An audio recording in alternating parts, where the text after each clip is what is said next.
नमस्कार बच्चों, पहले हमने वर्ण के बारे में अध्ययन किया था और वर्ण के विषय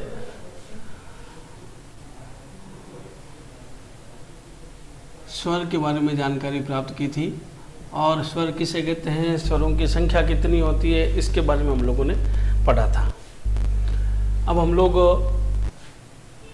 स्वर के एक भेद के बारे में और पढ़ते हैं।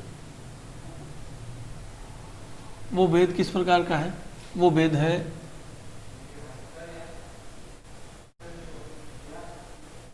समय के आधार पर स्वर के भेद। समय के आधार पर स्वर के जो भेद हैं, पहले मैं सारे स्वर लिखता हूं ताकि आपको समझने में आसानी रहेगी। अ आ, ई उ री, ए ऐ ओ औ। ये स्वर के भेद बताए हैं। अब भेद समय के आधार पर, यानी जब हम इन स्वरों को बोलते हैं तो समय लगता है, उन समय के आधार पर स्वरों के भेद 3 बताए हैं। पहला है ह्रस्व, दूसरा है दीर्घ और तीसरा है प्लुत। ये 3 भेद बताए हैं। इसमें बोलने में बहुत कम समय लगता है। ह्रस्व स्वर हो गया। अब ह्रस्व स्वर कौन कौन से हैं? तो आप देखेंगे अ, ई, उ और री, ये 4 हैं। अब दीर्घ की बात आती है।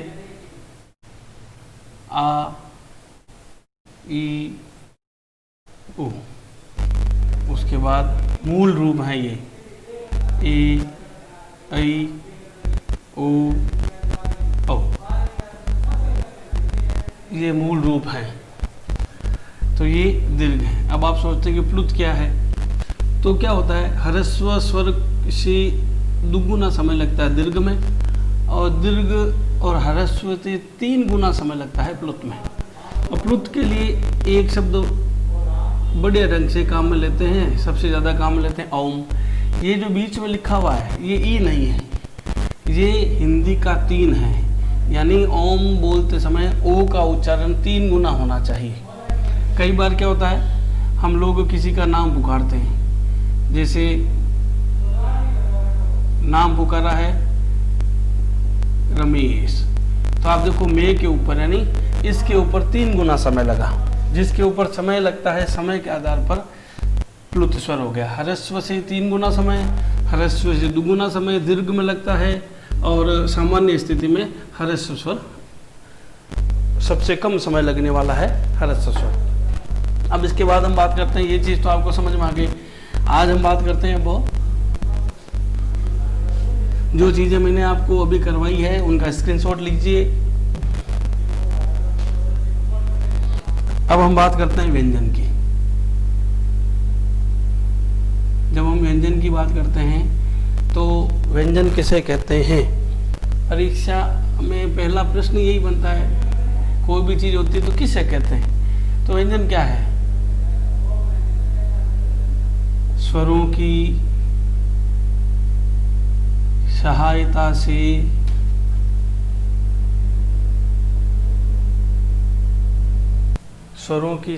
से बोले जाने वाले अक्षर या वर्ण क्या कहलाते हैं? व्यंजन कहलाते हैं। क्या कहलाते हैं? व्यंजन कहलाते हैं। बोले जाने वाले अक्षर या वर्ण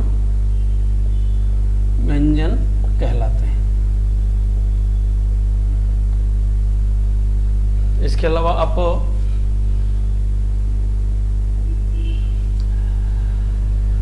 स्वर क्या था? निर्बाध रूप से बोला जाता था। व्यंजन क्या है? स्वरों की सहायता से बोले जाते हैं। व्यंजन कौन कौन से हैं इसको हमें समझना होगा। तो हम लोगों ने वर्णमाला को कभी पढ़ा है, क, ख, ग, घ, अंग, सब हलंत रूप में हैं, और जब आप इनको बोलोगे तो ये पूरे हो जाएंगे। क, ख, ग, घ, अंग। फिर च वर्ग, ट, त और प। ये लिखते हैं आपको ध्यान में आ गया कि क, च, ट, त, प ये वर्ग बनते हैं। तो च,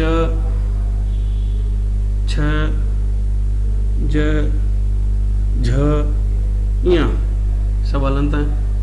ट, ठ, ड, ढ, न ये सब हलंत हैं। थ, थ, द, ध, न। प, फ, ब, भ, म। ये तो हो गए आपके वर्ग। 5 वर्ग बनते हैं, क वर्ग, च वर्ग, ट वर्ग, त वर्ग और प वर्ग। इन सबको हम लोग क्या कहते हैं? इन सबको हम लोग स्पर्श व्यंजन कहते हैं। क्या कहते हैं? स्पर्श व्यंजन कहते हैं। क्या कहते हैं? स्पर्श व्यंजन। स्पर्श व्यंजन क्यों होता है? क्योंकि इसका उच्चारण कंठ से होता है, गले से।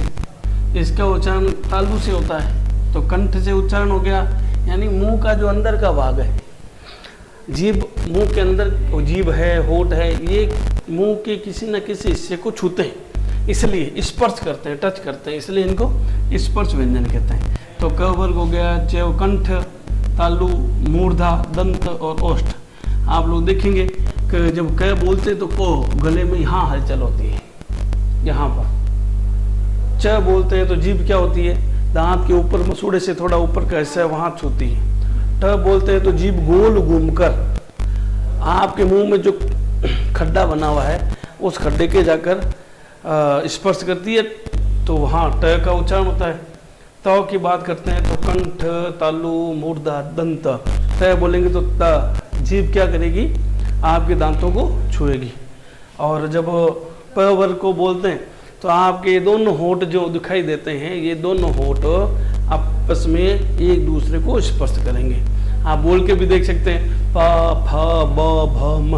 अब एक प्रयास ये भी कीजिए कि ये दोनों स्पर्श नहीं करें, फिर भी उच्चारण करके देखिए, तब आपको पता चल जाएगा कि ये सारी की सारी चीजें एक दूसरे को छूती हैं। ये तो गया स्पर्श व्यंजन। उसके बाद आता है य, र, ल, व। ये हलंत है। क्या है? हलंत। इन्हें बोलते हैं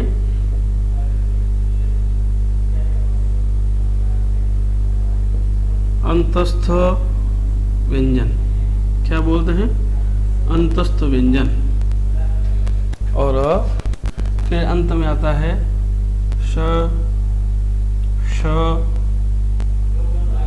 श, है। तो ये हो गए आपके ऊष्म व्यंजन। ऊष्म का मतलब इनको जब बोलते हैं श, श, श, ह, तो मुंह से गर्म हवा, ऊष्म यानी गर्म हवा निकलती है, तो इसलिए हम कहते हैं व्यंजन, ऊष्म व्यंजन कहते हैं। तो इस प्रकार से क्या हो गया? मूल रूप से जो स्वर हैं, मूल रूप से जो व्यंजन हैं वो व्यंजन हो गए।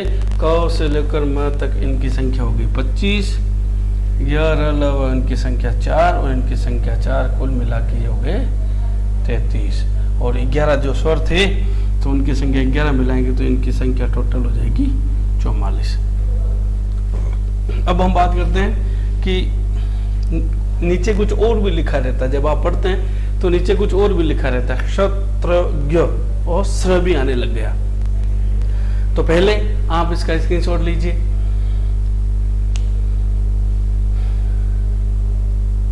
हमारे चैनल को लाइक कीजिए, सब्सक्राइब कीजिए और बेल आइकन दबाइए, ज़्यादा से ज़्यादा शेयर भी कीजिए।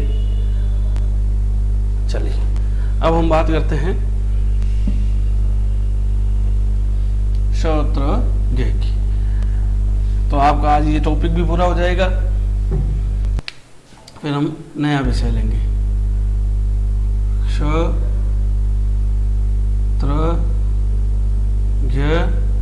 और स्त्र, बस ये जो हैं ये मूल नहीं है, इन्हें हम क्या कहते हैं? संयुक्त व्यंजन कहते हैं। क्या कहते हैं? संयुक्त व्यंजन कहते हैं। संयुक्त व्यंजन क्यों कहते हैं? क्योंकि ये दो व्यंजनों को मिलाकर बना है, इसलिए दो व्यंजनों के दो या दो अक्षरों को मिलाकर, दो या दो से अधिक अक्षरों को मिलाकर, दो या दो से अधिक वर्णों को मिलाकर ये बना है, इसलिए इसे संयुक्तक व्यंजन कहते हैं। तो क्या होता है, क श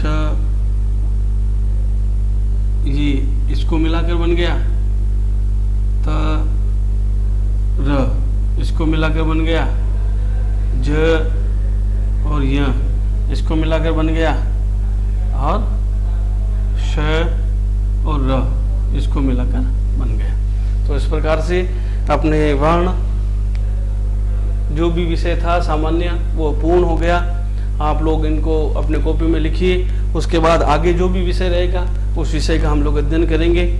हमारे चैनल को लाइक कीजिए। धन्यवाद।